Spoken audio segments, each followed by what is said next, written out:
महीनों तक जमीन खींचकर खून पसीने से फसल तैयार करने वाले किसानों के लिए ये वक्त मुश्किलों से भरा है।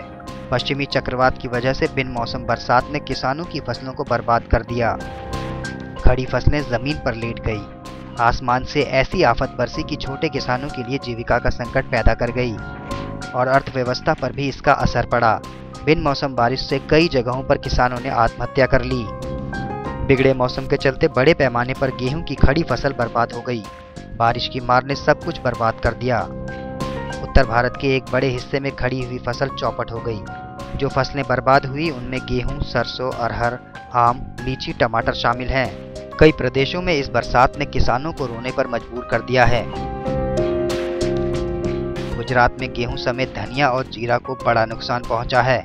महाराष्ट्र में 48 घंटे हुई बारिश ने ऐसा कहर बरपाया कि रबी की फसल तो चौपट हुई ही, साथ ही दलहन और अंगूर और संतरा जैसे फल भी बर्बाद हो गए। महाराष्ट्र से किसानों की खुदकुशी की खबरें सबसे ज्यादा आती हैं। ऐसे में मुख्यमंत्री देवेंद्र फडणवीस ने हालात की गंभीरता को देखते हुए फसलों के नुकसान का सर्वे करने के आदेश जारी कर दिए हैं।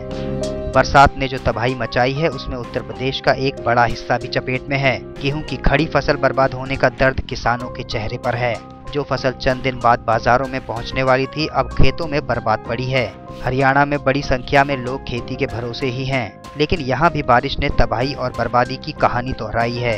तेज बारिश से गेहूं की फसल और सब्जियों को भारी नुकसान पहुंचा है। 2 जून की रोटी के लिए अपनी पूरी पूंजी फसल में झोंक देने वालों के लिए बारिश बेहद बुरी खबर लाई है।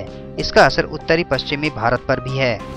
इस समय दिल्ली, यूपी, बिहार, मध्य भारत में धूप होने की वजह से मौसम ठीक है। हालांकि उत्तरी पश्चिमी भारत के पंजाब, हरियाणा, हिमाचल के कुछ भागों में हल्की बारिश हो सकती है। News point bureau.